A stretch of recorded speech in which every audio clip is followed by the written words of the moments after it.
त्या दृष्टीने कसं युजफुल आहे हे पाहून काम करणं खूप महत्त्वाचं आहे. त्याच्यानंतर पुढे या हे प्लेसमेंट्स वगैरे महाविद्यालय थ्रू प्रोसेस करणं गरजेचं आहे. प्लेसमेंटसाठी काउन्सिलिंग होणं गरजेचं आहे. प्लेसमेंटचा कॅम्पस इंटरव्ह्यू झालेले असलं पाहिजे. त्याच्यासाठी महाविद्यालयानं काम करणं गरजेचं आहे. त्याला सुद्धा इथं मार्क्स आहे. नेक्स्ट त्यानंतर स्टुडंट पार्टिसिपेशन अँड ॲक्टिव्हिटीज, वेगवेगळ्या ॲक्टिव्हिटीजमध्ये स्टुडंटचं पार्टिसिपेशन असलं पाहिजे. त्याला अवॉर्ड्स असले पाहिजे, मेडल्स असले पाहिजे स्पोर्ट्समध्ये नॅशनल इंटरनॅशनल लेवलला. त्यानंतर स्टुडंट काउन्सिलिंग असली पाहिजे. पुन्हा हे वेगवेगळ्या त्यांच्या काही स्टुडंटसाठी रिलेटेड कल्चरल ॲक्टिव्हिटीमध्ये भाग घेतले पाहिजे. त्याच्यात त्यांना मेडल्स मिळालेले असले पाहिजे. या 5.3 मध्ये की इंडिकेटरमध्ये हे एक्सपेक्टेशन आहे. या असतात बऱ्याच महाविद्यालयामध्ये त्या चालतात प्रॅक्टिसेस. पुन्हा अल्युमनाय एंगेजमेंट, अल्युमनाय ही कन्सेप्ट खूप महत्त्वाची आहे. तर हे हेल्थ सायन्सला चालते प्रॉपरली. अल्युमनायचं कसं आहे, एक प्रॉपरली डिव्होशन असलं पाहिजे.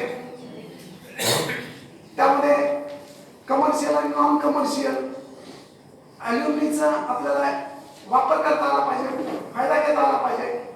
त्यामध्ये अल्युमनायनं डायरेक्ट डोनेशन दिलेलं असलं पाहिजे. अल्युमनायनं महाविद्यालयात देणं अपेक्षित नाही आहे. एक तुमच्या महाविद्यालयाचे अल्युमनायचे असोसिएशन असणं गरजेचं आहे. ते असोसिएशन रजिस्टर असणं गरजेचं आहे. त्या रजिस्टर असोसिएशनचा एक अकाउंट असणं गरजेचं आहे. आणि त्या अल्युमनायनं सर्व अल्युमनाय त्या अकाउंटवर काहीतरी अमाऊंट जमा केली असली पाहिजे. ती अमाऊंट महाविद्यालयात वेगवेगळ्या गरीब विद्यार्थी असतील, कुठल्या वेगवेगळ्या डेव्हलपमेंट ॲक्टिव्हिटीसाठी डोनेट केलेलं असलं पाहिजे आणि त्याचं ऑडिट झालं पाहिजे.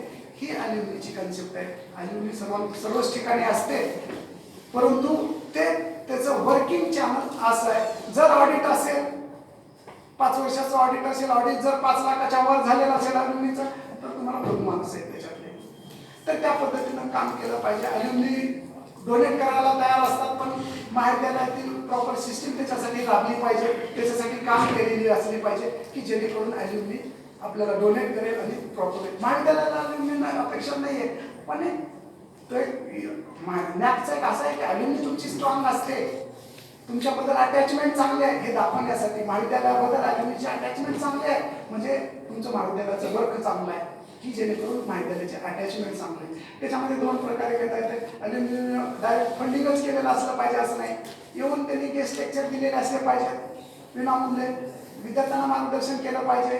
अल्युमनाय एखादे आला पाहिजे, 4 दिवस विद्यार्थ्यांना वेगवेगळ्या विषयावर मार्गदर्शन केलं पाहिजे. हे सुद्धा याच्यामध्ये कन्सिडरेशन होतं. नेक्स्ट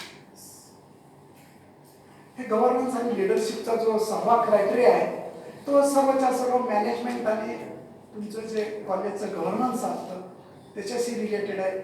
IQACशी रिलेटेड आहे. मॅनेजमेंट टोटली कसं चालतं, ट्रान्सपरंट आहे का नाही हे सुद्धा व्हेरीफाय केलं जातं त्याच्यामध्ये. मग वेगवेगळ्या पार्ट्स आहेत. मॅनेजमेंट कशी आहे, लिडरशिप कशी चालते, त्याचे मॅनेजमेंटचे म्हणजे आपल्या इन्स्टिट्यूटचे व्हिजन मिशन्स काय, व्हिजन मिशन्स ते प्रॉपर ठिकाणी लावलेले असले पाहिजेत. फक्त व्हिजन आणि मिशन तुमचं हे पर्टिक्युलर असून चालणार आहे. त्या दृष्टीनं तुमचं महाविद्यालयाचं वर्किंग असलं पाहिजे, काम असलं पाहिजे, म्हणजे जेणेकरून तुम्हाला त्याच्यामध्ये मार्क्स पडू शकतात. त्याच्यानंतर स्ट्रॅटेजी डेव्हलपमेंट आणि डिप्लॉयमेंट म्हणजे तुमच्याकडे प्रॉपरली कसं मॅनेजमेंटचं वर्किंग चालतं, डिसिजन कसे घेतले जातात, परत डिसिजनमध्ये सर्वांचं इन्व्हॉल्वमेंट आहे का नाही हे खूप महत्त्वाचं आहे. स्टुडंट्स सहित त्या डिसिजन मेकिंगमध्ये इन्व्हॉल्वमेंट असले पाहिजे. CDC मध्ये स्टुडंटचं इन्व्हॉल्वमेंट असलं पाहिजे. प्रत्येक निर्णय जे आर्थिक असतील, विदाऊट असतील ते सर्वच्या सर्व CDC मध्ये झाले पाहिजे. ते प्रॉपरली गव्हर्निंग पुन्हा गव्हर्नन्सची मान्यता घेतली पाहिजे. गव्हर्निंगकडून पुन्हा CDC मध्ये या प्रॉपर चॅनलनं चालतं का नाही त्याचं रेकॉर्डिंग वगैरे यामध्ये व्हेरीफाय केलं जातं. आणि त्याचं प्रोसेस कशी आहे, ॲडमिनिस्ट्रेटिव्ह प्रोसेस कशी आहे, त्याचे क्वेश्चन्स आहेत, त्या पद्धतीने त्याचं आन्सर लिहिलं तर हा तुमचा स्ट्रॅटेजीचा मार्क गव्हर्निंगचा मिळून जातो. त्याला सर्वांना 100 मार्क्स आहेत. कुठल्याही कारण सर्वांची सिस्टीम ही सेमच वर्क करणं अपेक्षित आहे. महाविद्यालय असो, युनिव्हर्सिटी असो, ऑटोनॉमस कॉलेज असो, हे सर्वांची सिस्टीम सेम असणं गरजेचं आहे. ट्रान्सपरंटच असं युनिव्हर्सिटीची असली म्हणजे ट्रान्सपरंट राहावं, महाविद्यालयाची ट्रान्सपरंट राहणे असं नाही आहे. म्हणून इथं मार्किंग जे आहे ते सर्वांना 100 सेम मार्क्स आहेत. त्याच्यामध्ये सुद्धा इथं 10 मार्क्स दिलेले आहेत प्रत्येक घटकामध्ये. 6.1 की इंडिकेटर 10 मार्क्स आहे, 6.2 10 मार्क्स आहे. नेक्स्ट त्यानंतर गव्हर्निंगमध्ये फॅकल्टी एम्पॉवरमेंट स्ट्रॅटेजी काय, फॅकल्टी डेव्हलपमेंटसाठी गव्हर्निंग काउन्सिल किंवा ती तुमची मेकॅनिझम काय, फॅकल्टी डेव्हलपमेंटसाठी काय काय करतात, तर ते वेलफेअर प्रोग्राम्स असतील, टीचिंग नॉन टीचिंगसाठी, पुन्हा टीचिंगसाठी इन्स्टिट्यूट काय फायनान्शियल असिस्ट करतं का, कॉन्फरन्स वगैरे जाण्यासाठी टीचरला इन्स्टिट्यूट थ्रू काही मदत केली जाते का, त्याचं सुद्धा मार्किंगमध्ये रूपांतर केलं जातं, किंवा कॉन्फरन्स अटेंड करण्यासाठी टीचरला संस्था पैसा देते का, हे पण यामध्ये घेतलेलं आहे. पुन्हा PBS फॉर्म प्रॉपरली व्हेरीफाईड होतात का, वर्षाच्या वर्षाला तुमचे PBS फॉर्म घेतले जातात का, नॉन टीचिंगचं सेल्फ CR बरोबर प्रॉपरली भरून घेतलं का, नॉन टीचिंगचा CR सुद्धा इयरली प्रॉपरली तुम्ही भरून घेतलेला असला पाहिजे, टीचिंगचा PBS भरून घेतलेला असला पाहिजे. या पद्धतीचं तुमचं मेकॅनिझम प्रॉपरली दरवर्षी व्यवस्थित चालतं का, ह्याच्यावर तुम्हाला 6.3 मार्क्स दिले जातात. पुन्हा फायनान्शियल मॅनेजमेंट आणि रिसोर्स मोबिलायझेशनमध्ये internal external financial audit internally आणि एक्सटर्नली प्रॉपरली होतं का नाही, त्याचं रेकॉर्ड मेंटेन करणं गरजेचं आहे. ऑडिट तर आपण दरवर्षी करतो, पुढचं सर्व इन्स्टिट्यूटला ते होतच असतं. त्यानंतर grant received by government non government bodies, त्याचं प्रॉपर युटिलायझेशन झालेलं आहे का, या सर्व कन्सेप्ट 6.4 मध्ये येतात. 6.5 मध्ये internal quality assurance system IQAC, हे 30 मार्काचा घटक. IQAC प्रॉपरली काम बरोबर करतं का, IQAC ची जी बॉडी आहे ते UGCच्या गाईडलाईन्स प्रमाणे आहे का नाही, त्याच्यामध्ये अल्युमिनाय असणं गरजेचं आहे, सोसायटी मेंबर असणं गरजेचं आहे, फॅकल्टी असणं गरजेचं आहे, मॅनेजमेंट असणं गरजेचं आहे, कोऑर्डिनेटर असणं गरजेचं आहे, हे प्रॉपरली फॉलो केलं का नाही. त्याच्यानंतर IQAC कॉलेजच्या कॉन्ट्रीब्युशनसाठी इन्हान्समेंटसाठी काम कुठली कुठली करते, ते प्रॉपरली ॲक्शन प्लॅन बनवते का, पुन्हा तो प्लॅन एक्झिक्यूट करते का, त्याच्यावर सुद्धा ते IQAC काम करते का, हे पाहिलं जातं. पुन्हा महत्त्वाचं म्हणजे वर्षाला प्रॉपरली प्रत्येक वर्षी एक ॲन्युअल रिपोर्ट सबमिट करते का IQAC, ते करणं गरजेचं आहे. प्रॉपरली वर्षाला सबमिट करत असेल तर त्याचे मग मार्क्स तुम्हाला फुल मिळतात. एकदाच 2-3 वर्षाचे भरत असतील तर त्याचे तुम्हाला मार्क्स पडत नाही. ते याच्यानुसार मार्किंग केलेले आहे, तर 30 मार्काचं आहे. पुन्हा तुमचे NI रेफेलला, पुन्हा सबमिशन ऑफ AQRला, याच्यासाठी मार्क्स आहेत. फीडबॅक सिस्टीम प्रॉपरली राबवते का, त्याला मार्क आहे. नेक्स्ट हा जो लास्ट क्रायटेरिया आहे, institutional values and best practices, याच्यामध्ये एक मी IQACचं एक सांगायचं, IQAC थ्रू तिथे तुम्हाला लिहायचे, IQAC थ्रू 2 कुठल्या तरी बेस्ट प्रॅक्टिसेस तुम्ही लिहिणं गरजेचं आहे. किंवा कॉलेज लेवलला स्टुडंट बेनिफिशियल असेल, किंवा टीचर्स असेल, किंवा सोसायटी बेनिफिशियल असेल, कुठल्या तरी IQAC through 2 best practice college लेवलला चालतात हे दाखवणं गरजेचं आहे. ते IQACच्या 30 मार्क्स याच्यामध्ये. आता इथं मात्र टोटल बेस्ट प्रॅक्टिसेस आहेत, इन्स्टिट्यूशनच्या बेस्ट प्रॅक्टिसेस आहेत.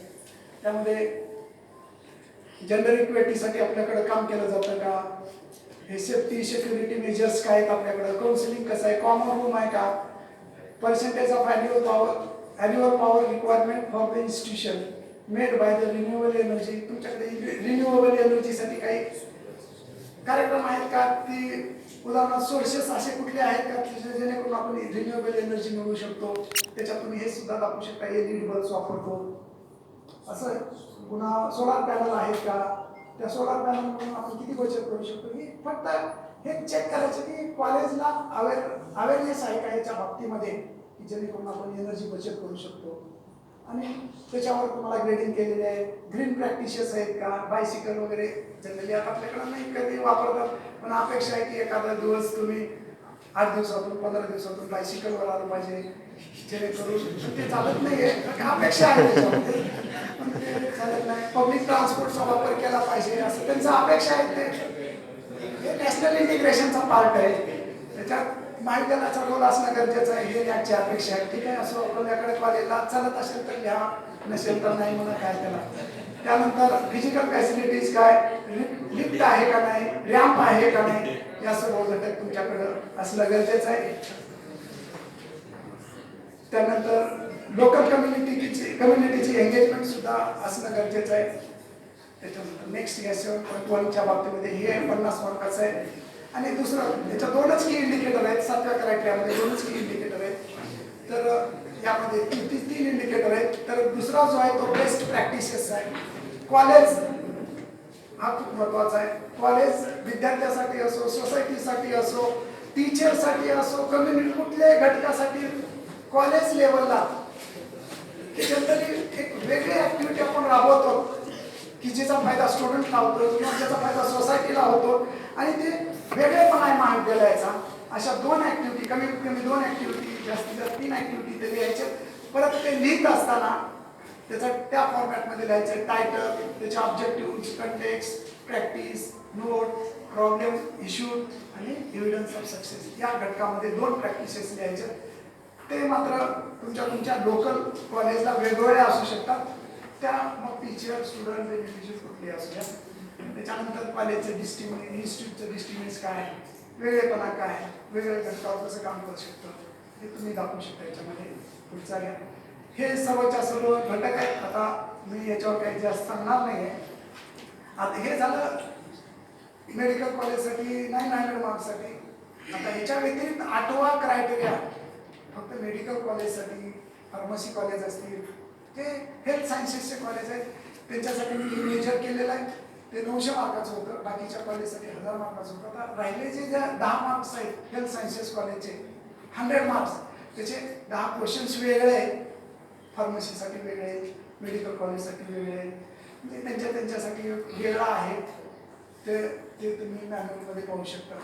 आता ह्याचं ग्रेडिंग कसं केलं जातं हे थोडक्यात सांगतो. 5 पॉईंट ग्रेडिंग सिस्टीम आहे. म्हणजे एखादा की इंडिकेटर आहे, की इंडिकेटरला 5 मार्क्स आहेत. 5 मार्क्सचा की इंडिकेटर असेल तर 5 मार्क्स तुम्हाला पडत नाही.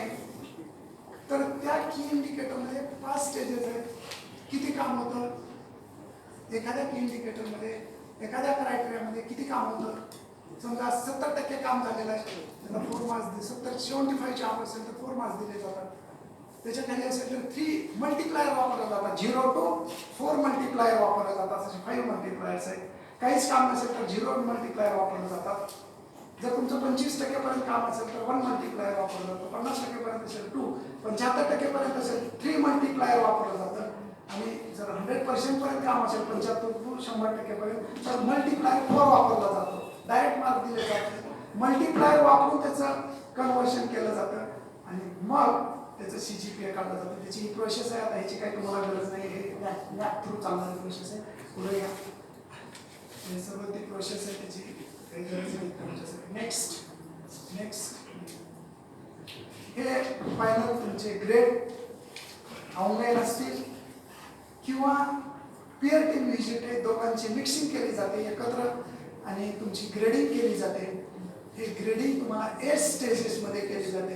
तुमचा CGPA कसा आहे तुम्हाला ग्रेड अलॉट होतो. अगोदर 2017च्या पूर्वी 4च होते ABCD, पुन्हा नंतर 4 ॲडिशन केले. 8 ग्रेडिंग पॉईंट सिस्टीम आहे. त्याच्यात A++ हे मिळवण्यासाठी A+, A++ मिळवायचं झालं तर इथं मात्र सर्वात महत्त्वाचा घटक असा आहे की तुम्हाला 2ऱ्या आणि 5व्या क्रायटेरियामध्ये A ग्रेड असणं गरजेचं आहे. हे जर A ग्रेड असेल तर बाकीच्या सर्व जर A ग्रेड असेल तर तुम्हाला A ग्रेड दिला जात नाही. ही त्याची कन्सेप्ट आहे. A+ आणि A+, डबल+. नेक्स्ट, तर अशा पद्धतीने नॅप प्रिपरेशन आहे. सर्वांनी मी या ठिकाणी विनंती करण्यासाठी आलो की नॅप आपण 2 आपल्यासमोर क्वेश्चन असले पाहिजे. आपण नॅकसाठी काम करायचं का इन्स्टिट्यूटसाठी काम करायचं. इन्स्टिट्यूटसाठी काम करा, नॅकच्या गाईडलाईन्स वापरा. इन्स्टिट्यूटसाठी काम करा, त्या गाईडलाईन्स वापरून करून तुम्ही जर त्या संस्थेमध्ये काम करत असाल, त्या महाविद्यालयामध्ये काम करत असाल तर दोन्ही होतं. काय दोन्ही होतं? महाविद्यालयाचा दर्जा वाढतो, नॅकमध्ये ग्रेडिंग होते. फक्त नॅकसाठी जर तुम्ही रेकॉर्ड तयार करून प्रिपरेशन करत असेल फक्त नॅकमध्ये ग्रेडिंग होऊ शकते, कॉलेजची डेव्हलपमेंट होणार नाही. म्हणून मला या ठिकाणी शेवटी एवढंच आवाहन करायचं आहे, नॅकची प्रोसेस म्हणजे महाविद्यालयाचा दर्जा ठरवणारी असते. महाविद्यालयाचा दर्जा म्हणजेच प्राध्यापकाचा दर्जा असतो. A ग्रेडचं महाविद्यालय, A+चं महाविद्यालय म्हटलं की इतराचा दृष्टिकोन ते प्राध्यापक A+चे आहेत, A+च्या कॉलेजचे आहेत असा बघण्याचा दृष्टिकोन होतो. तिथल्या प्राध्यापकाचं एक तापमान होते, त्याचा सुद्धा दर्जा वाढतो. महाविद्यालयाचा वाढणं म्हणजे त्या प्राध्यापकाचा सुद्धा दर्जा वाढतो. आणि जिथं आपण महाविद्यालयामध्ये काम करतो त्या महाविद्यालयाचा दर्जा चांगलं असणं ते आपल्यासाठी सुद्धा अभिमानाची बाब आहे. आणि हे चांगलं तेव्हाच होऊ शकतं जेव्हा टोटल सिस्टीम महाविद्यालयाची काम करते, संस्थेपासून शेवटापर्यंत प्रॉपरली काम केलं असला पाहिजे, तरच दर्जा वाढतो. फक्त 4-2 सिस्टीम जर काम करत असेल तर महाविद्यालयाचा दर्जा वाढत नाही. त्याच्या पीयर टीमचे सदस्य आम्हाला भेटले, एक उदाहरण सांगतो. त्यांनी काय सांगितले, ते उदाहरण सांगितलं. त्यांनी जेव्हा व्हिजिटला येतात, महाविद्यालयामध्ये जेव्हा व्हिजिटला येतात, तेव्हा जेव्हा प्रिन्सिपलच्या कॅबिनमध्ये ते बसतात, त्यावेळेस त्यांनी मेजर करायला सुरुवात, नॉन टीचिंगचे ते महाविद्यालयाचं मेजर करतात. नॉन टीचिंगचा एखादा स्टॉप घेऊन आला, बसल्यानंतर 5 मिनिटाच्या आत जर तो नॉन टीचिंगचा जर मेंबर न बोलवता पाणी घेऊन आला, तर समजायचं की कॉलेजची शिस्त चांगली आहे, ए ग्रेडमध्ये येऊन जर जेव्हा त्या महाविद्यालयाच्या एखाद्या प्राचार्याला बोलून जर तो नॉन टीचिंगला पाणी घेऊन ये म्हणून सांगायला लागतं, तेव्हा ते महाविद्यालयाचा दर्जा तिथून सुद्धा ठरवायला सुरुवात करतात. म्हणजे लहान सहान गोष्टीवरून ठरवतात. मला एवढं सांगायचं आहे की नॉन टीचिंगचा सुद्धा खूप महत्त्वाचा रोल आहे. म्हणून सर्वांना मी या ठिकाणी विनम्र अभिवादन करतो की सर्वांनी चांगल्या पद्धतीनं महाविद्यालय विकासाचं काम करावं. सायमल्टेनियसली विकास होतो. आपण अत्यंत चांगल्या पद्धतीनं सायलेंट पद्धतीनं माझं हे प्रेझेंटेशन ऐकून घेतलं, त्याबद्दल मी आपले खूप खूप आभार व्यक्त करतो.